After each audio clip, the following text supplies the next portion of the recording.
Welcome to this episode of the Carlyle podcast, recording from Soho, London. This is the second of my interviews for my dissertation titled How Increased Media Coverage of English Football Post-1992 Led to an Increase in Foreign Ownership.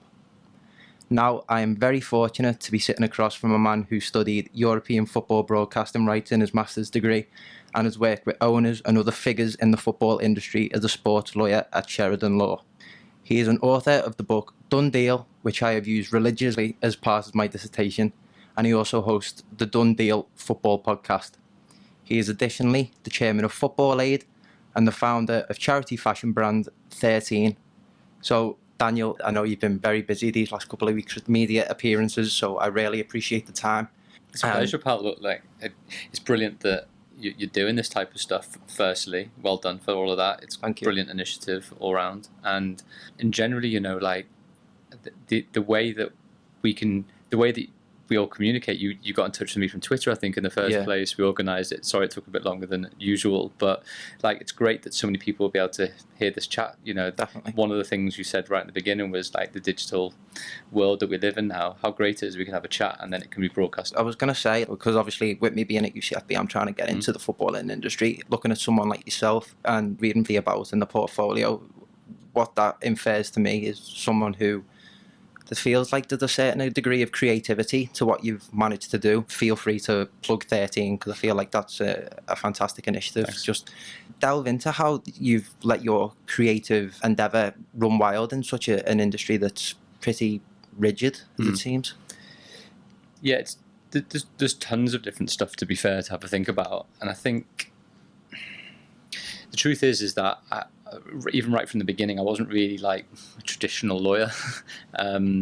You want ultimately to get your grounding in and your skills based on your training. So ultimately, you got to do the hard yards, and I've done that for a decent amount of time and continue to do it. Which is you got to get the skill set, you got to get the technical know-how, you've got to understand law, which is not the easiest of sectors, full stop.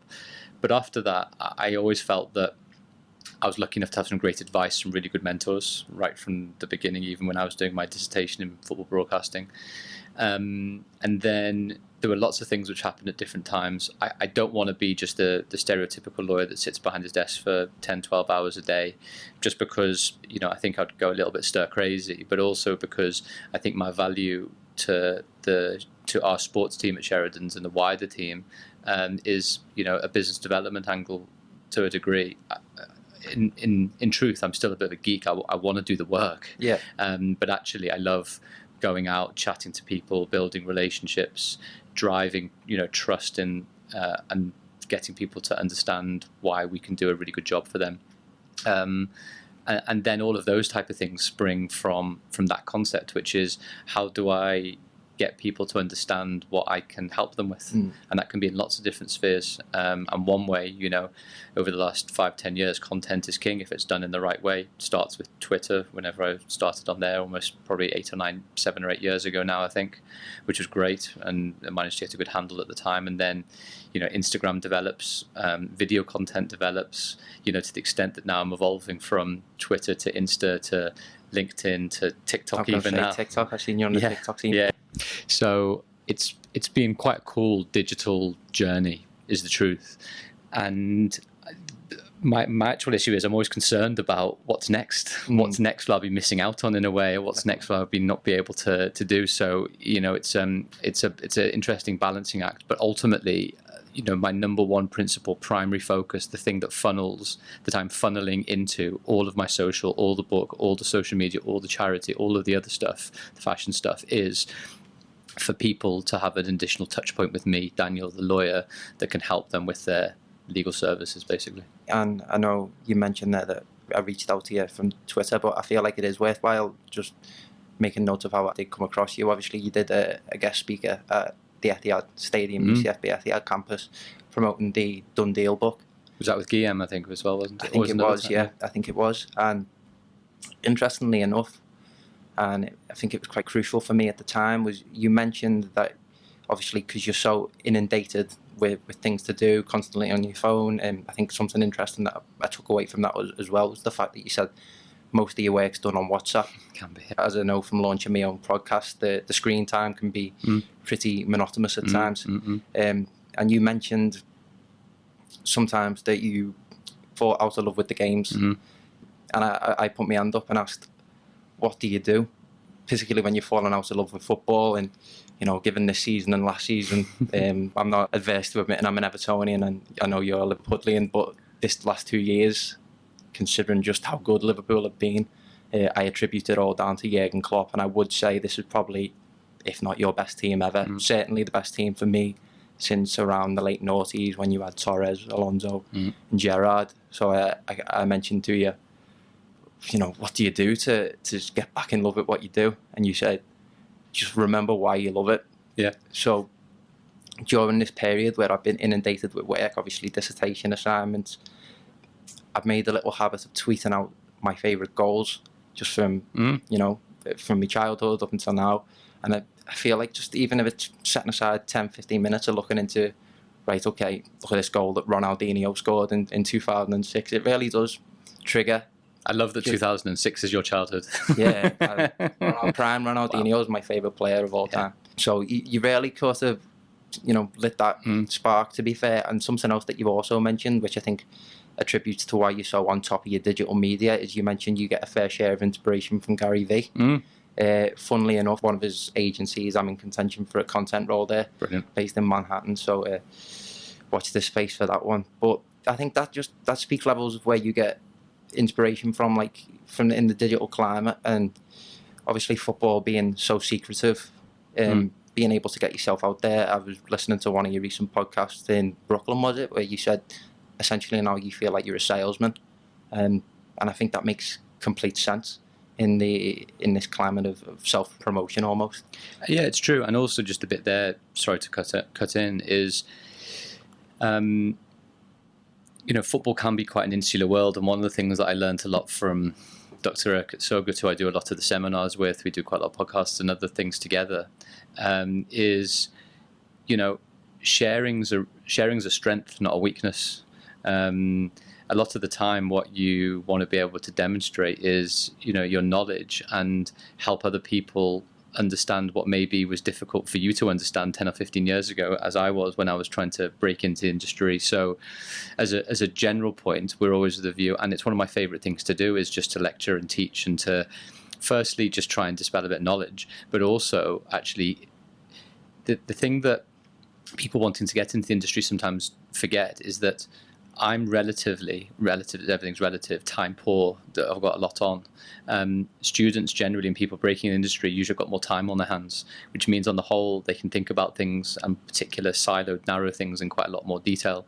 So what usually happens every time I do a student lecture, everyone's like, why are you going to lecture to 15 students in Birmingham or something? And I'm like, you missed the point if you ask the question, is the point. Because, you know, a lot of the time, not that I do it too often, I'd like to do more lecturing more often, is you'll always get one or two brilliantly incisive questions from people that you'd be like, just don't know the answer to that. Or just a statement of someone saying this or that. And, you know, loads of things resonate. Like I read a brilliant piece by a guy called Matthew Ball, who is so incisive in the insightful in the sort of tech media space.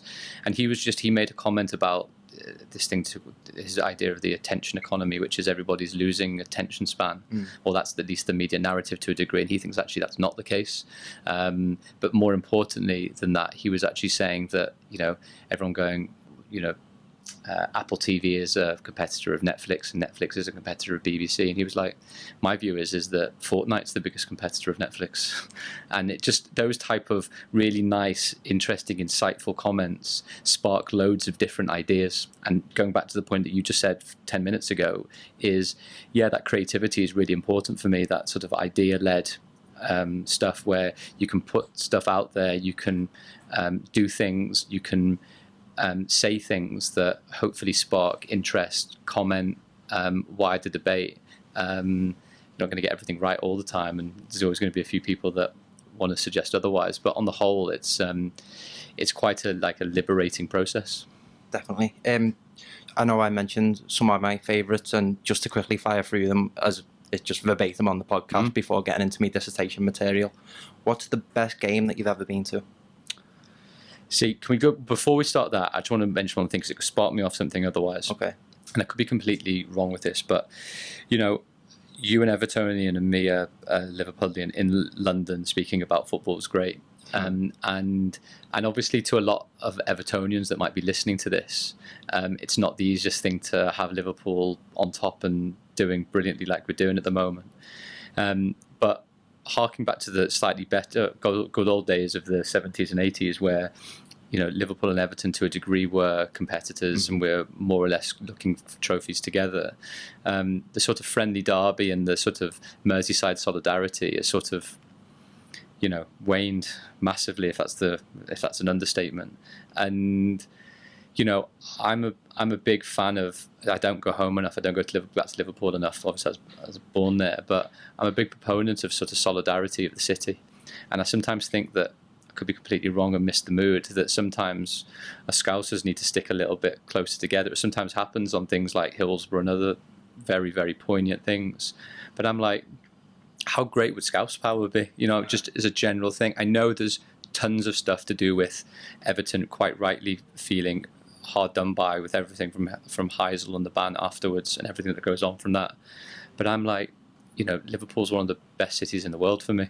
And I think sometimes we get swept up in the whole Liverpool-Everton rivalry where within reason, and maybe I'm out of touch a little bit, within reason I'm like, you know, us Scousers need to stick together a little bit more. I agree. We do stick together. I would say that. I feel like the media attention can often exacerbate I think that's right. to out of proportion. Sorry, so go on. Yeah. Are you going to hit me with a Liverpool? Are they all going to be like Liverpool related answers? Well, okay. So for best game I've ever been Best to. game. It's probably it's one of three. Okay. Sorry. The first is the Chelsea second leg at Anfield 2005, where the ghost goal happened, and Good Johnson missed at the far post by a matter of millimetres, going over Carragher's leg. Just because, you know, we didn't, as Liverpool fans growing up, and I was mid-20s by that age, just moved to London. I never thought we'd get close to European Cup final again. And I was getting a bit sick and tired of Dad and the older guys and girls in our family just talking back to the good old days where we'd win European Cups. And that team obviously wasn't good enough to win a European Cup. It had a couple of unbelievable players. So the chance of getting to European Cup final was amazing. The truth is, I was in Istanbul, I was in Athens, been at Wembley, I've been lucky enough, and also I was in Madrid as well. But actually, my favourite one is the Barcelona second leg last season. It was just exceptional. Bearing in mind we didn't have a full team out with Origi and Shaqiri playing as well.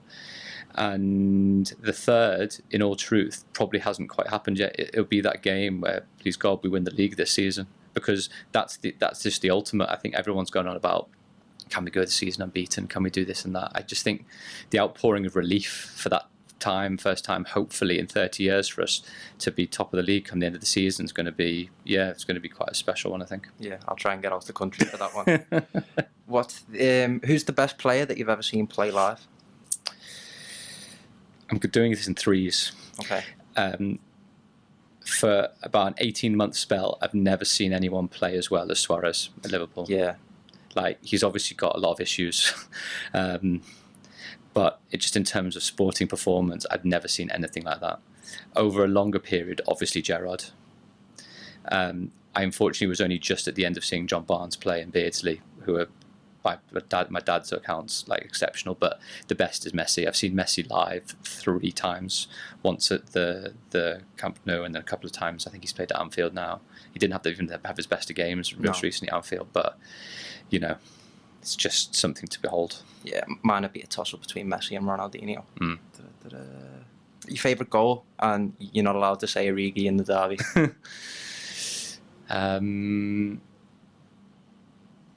Favourite goal? I think it's actually... I'm I'm starting my own questions and answers here, but actually my favourite moment, if that's the right way of putting it, it's actually a non-goal. It's Shevchenko's Dudek penalty save. I mean, Dudek was literally about 6 meters off his line by the time the ball was struck. But just that, I remember chatting to my bro I was sitting next to in the Ataturk, and I always remember the phrase, he always sits to the left of me for penalty shootouts, basically. We've had a few that we've more or less been all right in. And I was like saying to Matthew, I was like, I think if he misses this pen, we've won the Champions League. And that was just, that sort of moment before it happened, and you're like, and then it happened, and you just, so I'm going with a non-goal, if that's all right. Okay. Sorry, they're all a bit Liverpool central. And just to sort of transition into the topics of broadcast media, organisational governance and foreign ownership, I do feel like Liverpool and Everton are quite interesting case studies, because obviously now Liverpool are quite literally champions of the world. But growing up, yes, you've always seemed to have the characteristic of winning FA Cups, winning UEFA Cups, etc. But I remember a time where Steven Gerrard had the team on his back and the boardroom did seem to be in disarray with Hicks and Gillett. How, obviously in a professional capacity and as a supporter, have you seen this change over Fenway Sports Group? Because recently they've come up with the Standard Chartered commercials with CGI Paisley, and it's almost quite surreal how far they've come. Yeah, I mean, I think it's fair to say that there's always the romantic and the cynical angle of everything. And the cynical angle is they saw Liverpool as a hugely discounted asset, and saw huge upside in that, which I think is fair. I think the other side is they saw a hugely undervalued asset with, if you could put particular structural, hierarchical, best of class people into that structure, on field and off field, then you're going to probably do something right. And it's not like they didn't have their problems early on as well, with recruitment, with the right people that they were getting on and off the pitch as well. But it's like anything. Once you can always look at things in hindsight or with 2020. Once things go right on the pitch, it looks like everything else is perfect off the pitch sometimes, and that's not necessarily saying it's not the case of Liverpool. They've got some brilliant people in high executive positions throughout the recruitment side and throughout the commercial side. But that's what happens ultimately, where you put faith in very good people to deliver in the long term and not worry about necessarily the short term. And what you've seen with Klopp is, it's just extraordinary. But the other thing that's also quite extraordinary about the on-field stuff is the evolution of the team as well. The high press nature of his first probably 18 to 24 months, then sort of went a bit gung-ho again, which was conceding a lot of goals but scoring a lot. And then this more evolved team that's then developed, which is, pretty much high energy at very particular times, mixed with, total confidence in possession football, really. So you mix that identity with the off-field nuance, which is Peter Moore's coming in, Mike Gordon taking on a pretty hands-on role day to day, Edwards doing an unbelievable job with his transfer committee that was, ravaged with criticism 4 or 5 windows ago. I mean, with the exception of Keita, who's been injured for a long period of time, I don't think there's been a bad mid to high transfer fee paid for any player over the last, I'm guessing now, at least 4 windows, which is extraordinary. So it's that on-field and off-field talent recruitment drive, but nothing replaces success on the pitch. Ultimately now I feel like that is where value is created from football, and in essence that is why the top 6 are protected in a sense. Obviously there's been certain rules and regulations that have been arguably implemented to protect them, but by virtue of being so good on the pitch, they've reaped the rewards of their success. I'd just like to ask, what has your experience been post 92, so since all this broadcast revenue has been injected into the game, what's your experience been when it's come to interacting with clubs and owners? Well, yeah, it's an interesting one in terms of career progression, really, because what happened was when I joined the law firm before I'm in now, Field Fisher, we did quite a lot of takeover work, is the truth, for a variety of different Premier League and Championship and Scottish clubs. And ultimately, it just depended, my interaction with them in a way depended on what they needed from me. So I was really a regulations expert. So I was trying to interpret for them FIFA rules, UEFA rules, Premier League rules, FA rules, Championship rules, etc. But at the same time, there was very much a hierarchical structure within the law firm. So it wasn't like I was just going to start suddenly speaking to the chairman of the club necessarily if I was a junior or mid-level lawyer per se. But there's no doubt that I think what has the evolution of the football club ownership landscape is that lots of pretty savvy, clever, articulate, intelligent individuals who have made significant monies from a variety of different sectors have seen the variety of benefits that owning a football club can bring. Some of those are reputational, some of those are visibility perspective, others are sort of cross-sell into their own business, some is good business opportunities, others is, a rational business case for how much clubs could make if they stay in the Premier League for a particular period of time. Others see it as a, player transfer model funding element. So, look, the face of football has changed dramatically since the Premier League was instigated back in '92. And a massive part of that is obviously due to the Sky monies that then flowed. And the interesting thing now, which we maybe go on to, is the evolution of that content business now, which is, Richard Masters came out relatively recently, the new chief executive of the Premier League, and said they were considering different OTT models, really. Yeah. And that to me is, quite a bold thing to say when your broadcasting partners are paying huge sums for those rights. Now, he's obviously well within his rights to be able to say that, because he needs that leverage to a degree to keep the value of those rights high with an actual alternative if necessary. But also, in particular markets, there might be the possibilities of going direct to consumer for a change. So the point generally being is that those owners that come in saw the broadcasting monies, saw the opportunities to develop, and now I think we're on the cusp of another rights wave, however that actually happens. Huge change, definitely. And something that I wanted to discuss specifically with you is how the relationship between clubs and governing bodies, and of course the relationship between the game and broadcast right, changes from between Europe's top 5 league. Recently, I think the Bundesliga have adopted the no single buyer rule principle for broadcasting rights, which instigates more, obviously, competition among broadcasters. The facts and the figures, I know domestic rights have recently dipped a touch, but that is just a byproduct of the huge inflation that's come about in recent years.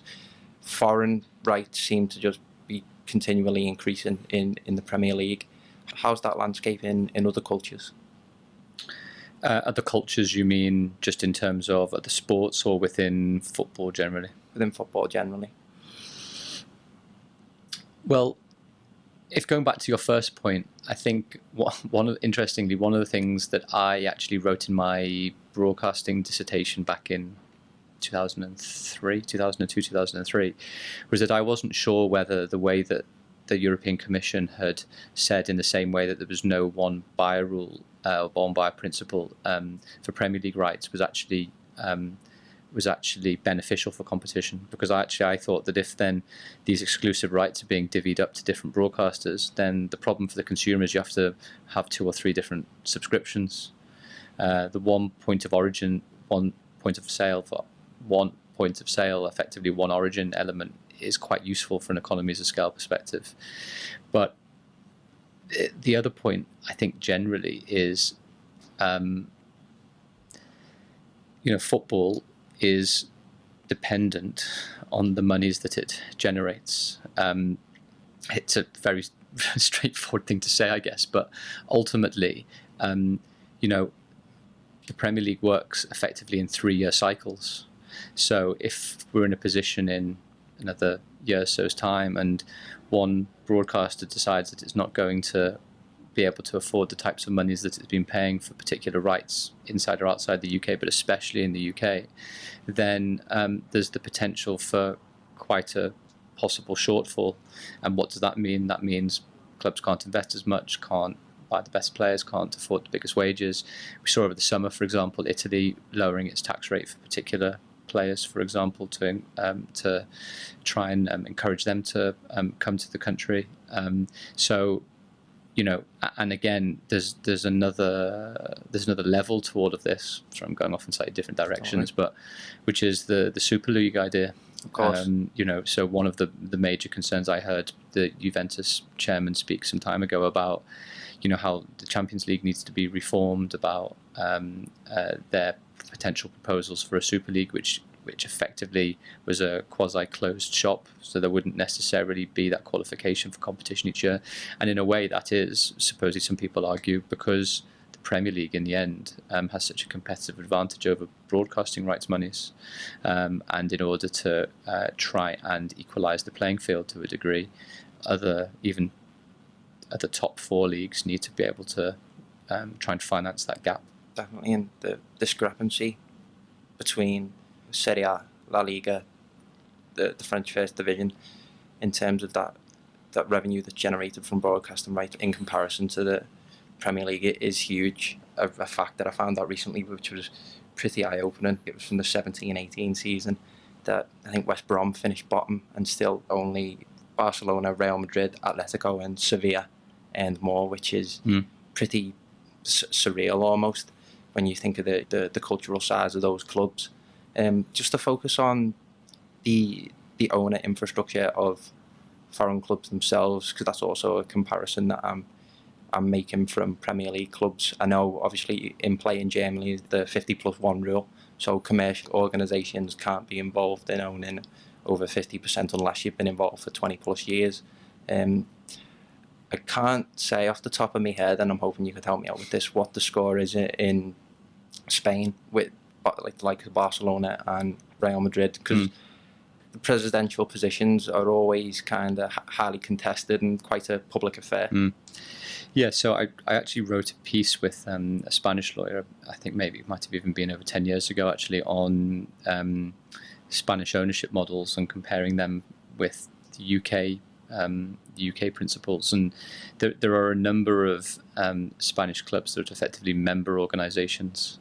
So they're not owned by particular shareholders, but effectively owned by their members.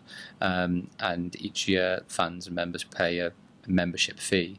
In return, that money goes to the club to be able to fund particular elements, whilst also having the democratic right to elect, effectively representatives that sit on the board and represent the members themselves. So in Spain, there's a mix between member organisations and effectively equivalent of limited companies. But in general, there are a raft of different approaches to club ownership. If it's the German model that you said, if it's the UK model, which is pretty laissez-faire as it goes, subject to owners and directors tests and a few other bits like that. And then in Spain and other countries, you have particular clubs that can't effectively be sold, but that are owned effectively by sometimes in the region of 80,000 to 100,000 members. Sporting in Portugal being another one too. Interesting.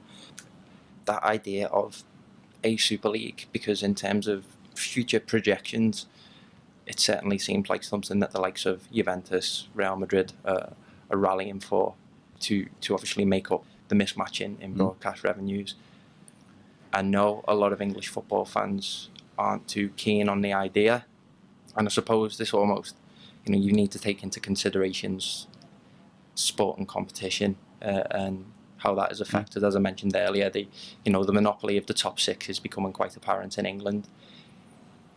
Can you see a Super League forming? If so, how long do you think that would take to get together? Well, there's always nuances in between that, and I think part of that story is some people would argue there's a Super League at the moment. It's called the Champions League, and in that sense, there are a huge amount of monies that can be earned by the top clubs from doing well in that competition. Liverpool effectively became, if I remember correctly, based on Swiss Ramble's estimates, the first team to break the £250 million mark just from broadcasting monies, so just from Premier League and Champions League monies. Now, the bit that I think is important to judge as well is it depends what we're talking about when we're saying Super League.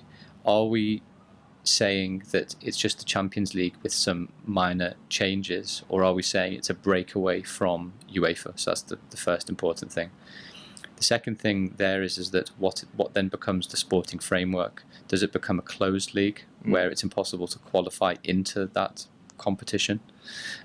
Is it semi-closed, or is it fully open so that the biggest teams can effectively still not qualify? Then we're essentially dealing with almost like an American-style franchise system. Exactly.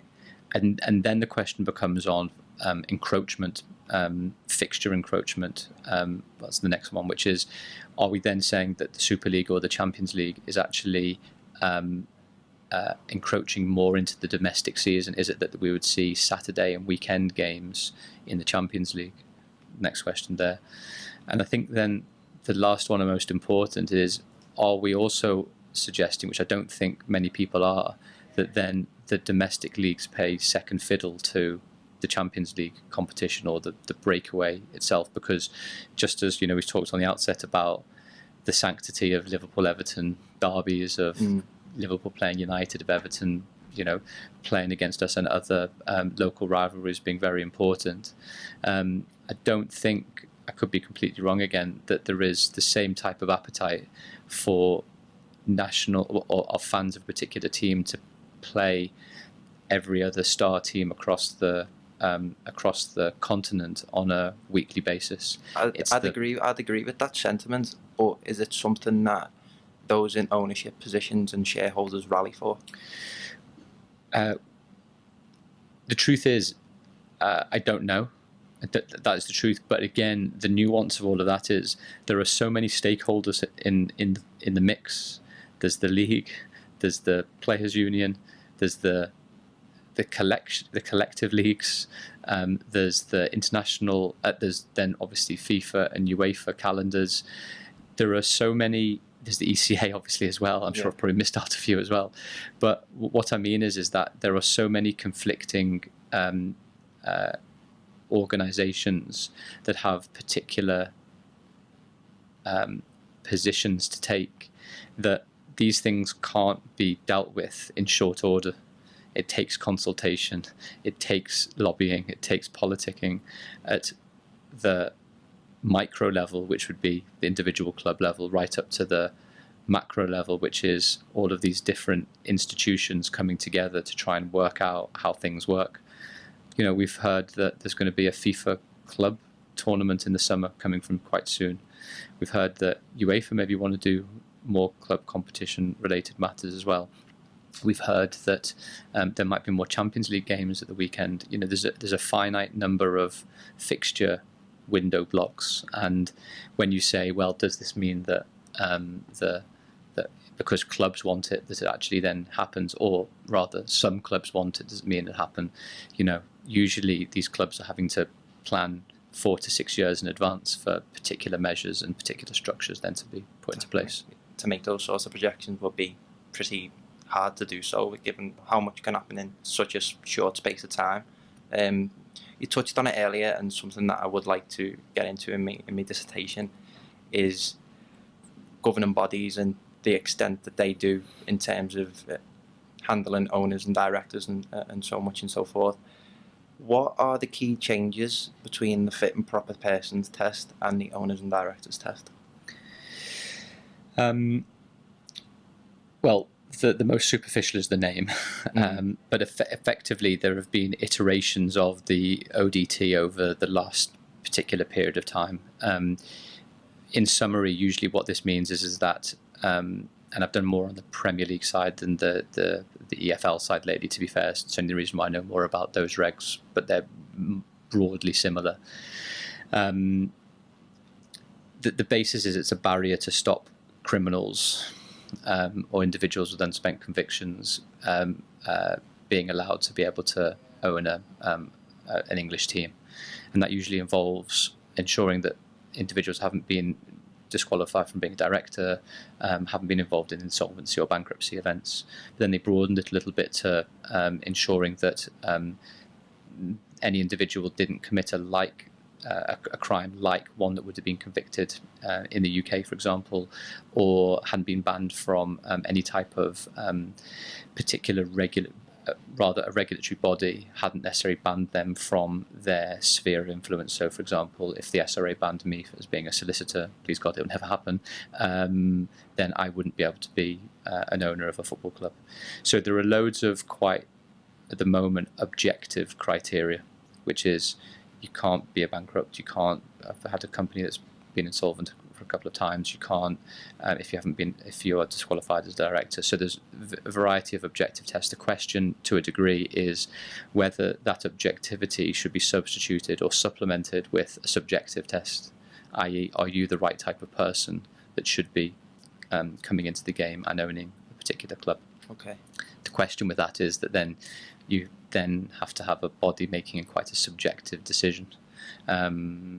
Now, those types of suitability tests happen in other spheres. I'll just mention the SRA again. Solicitors Regulatory Authority has exactly that. It has a quasi subjective test which can be employed, and I guess there is no reason why that can't necessarily be employed to a degree by the Premier League or the FA or the EFL to a degree, but it's a pretty entrenched objective test right now. Okay. I feel like the most evident objective of those rules being utilised by governing bodies obviously is Leeds, and the trouble that they've faced over the years. Something else that I wanted to get your opinion on. What is your opinion on multi-club ownership and the strategy and business objectives of owners when taking that path? Because particularly, I think obviously the most overt case of that is Manchester City and the City Football Group, and their multiple clubs across the globe. They take it upon themselves to make, I think, real interesting commercial decisions. Obviously, changing the names of Melbourne Heart to Melbourne City, almost abiding by the uniform, going sky blue, Etihad sponsorship. I particularly find it really interesting and an indicator to where the future of football is going and the objectives of football owners. What's your opinion on such things? Look, I think it seems like a lot of it has been guided by Mr. Serrano and his book to a degree when he was at Barcelona that he wrote called, I think it was Goal, I think it was, and part of the elements was one on the playing side, which we could maybe touch on player contracts, but on the off-field side, it was how do you build an empire, really, in a way? And you don't build an empire by structurally just having one club. You have a number of clubs fulfilling lots of different roles, and then you have a structure that you roll out that is equally applicable to a Uruguayan club as it is to a Japanese club, for example. It's equally as applicable to an Australian club as it is to an MLS club. And as a result, what happens is you gain huge economies of scale on a commercial perspective. You're able to go out to brands and offer lots of different diverse markets, demographics, opportunities in a variety of jurisdictions. I think from a recruitment and analytics and player trading perspective, it can have massive advantages. Obviously, football being a talent-based industry, what that provides is huge. Exactly. I mean, you only have to look at when, I think, was it Aaron Moy was at Melbourne and then moved to Huddersfield? Yeah.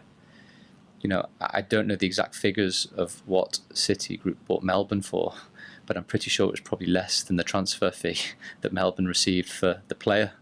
Now, that's maybe a bit of an outlier and extreme situation, but it exactly proves your point, which is one of the difficult elements sometimes with owning a club in a particular country is the immigration and work permit requirements.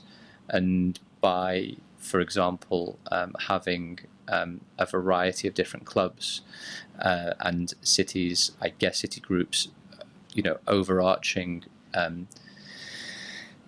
talent base, but also recruitment base, then they are not necessarily tied to recruiting for a particular club. and that becomes, I think, quite important as well, is that you can align the particular recruitment deliverables with the particular jurisdiction and nature of the club in mind, which can obviously be very beneficial for lots of different reasons. Definitely. Cool. One thing that I would be interested to find out about is, obviously you mentioned and the evolution from the 70s and the 80s and the conflict that came from that, and the disarray that football had to essentially pick itself up from and rebuild itself.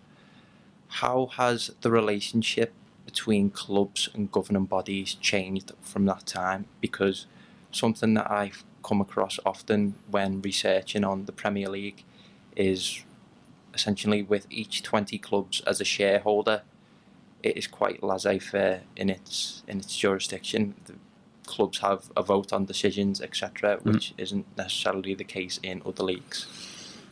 Yeah, I'm probably not the guy that can probably help answer that specifically, but you're totally right. If we just take the makeup of the Premier League, for example, the whole idea really is that each club is a member and has that right to vote. Obviously, it's different setup for the EFL. It's obviously different again for the FA with its various committees and boards and subcommittees and its particular remit on disciplinary and then the national team.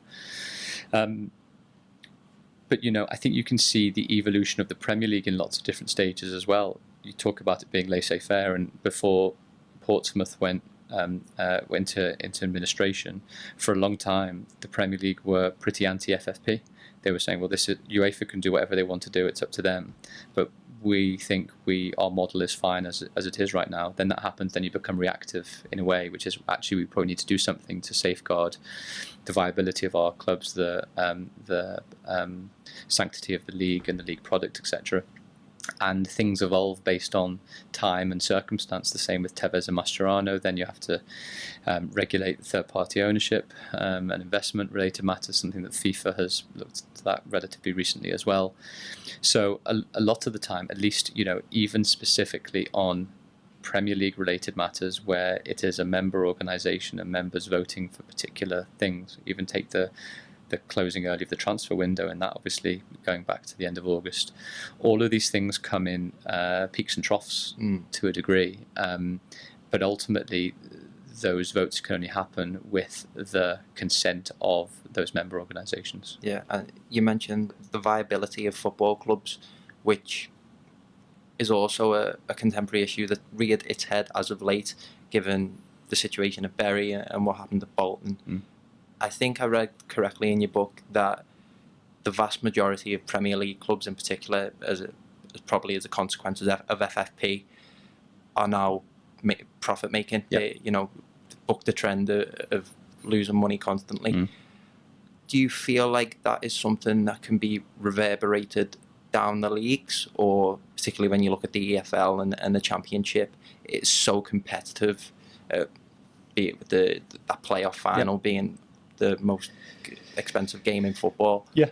Well, there's going to be a report coming out on whether the current rules, I guess, are effectively fit for purpose, or whether there are recommendations to beef up those rules. The difference is that if you can imagine this waterfall effect where you have FFP rules at UEFA level, which are pretty stringent, over €30 million loss over 3 years. Then you have the Premier League rules, which are effectively 105 million loss over a 3-year period, as long as you have some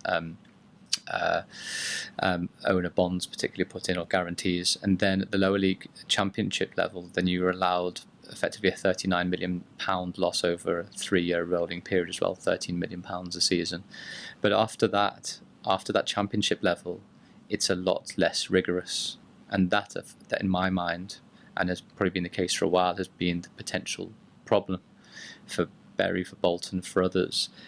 Bury specifically now, unfortunately, is that type of cost control was not as stringent as it is in the Championship, as it is in the Premier League, and as it is in UEFA competition, which means that I think it's pretty much a prerequisite now to probably strengthen those regulations at the lower leagues, at League One and League Two level, to ensure that the types of issues that we've seen in the most recent past can't rear their heads in the future. Okay, and just finally, last question. I asked Kieran this and found his answer pretty interesting.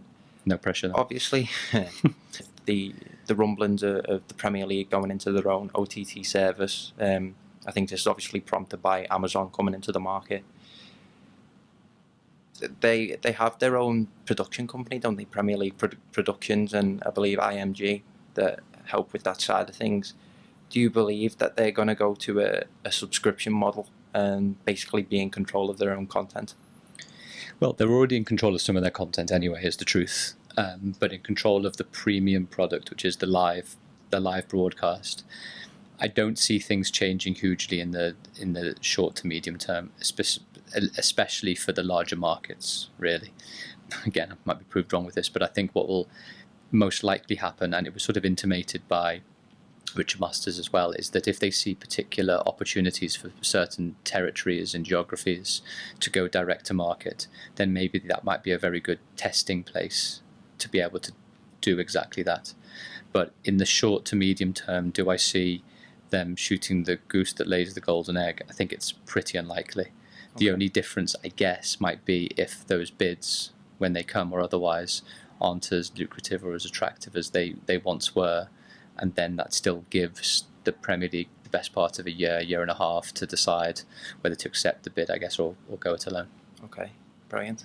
Daniel, I just want to say thank you very much for your time. It's very much appreciated. It's just an absolute knowledge minefield, and I'm sure listening back to it, I'll glean a whole lot from it. That wraps up the final interview for my dissertation. Thank you very much for listening.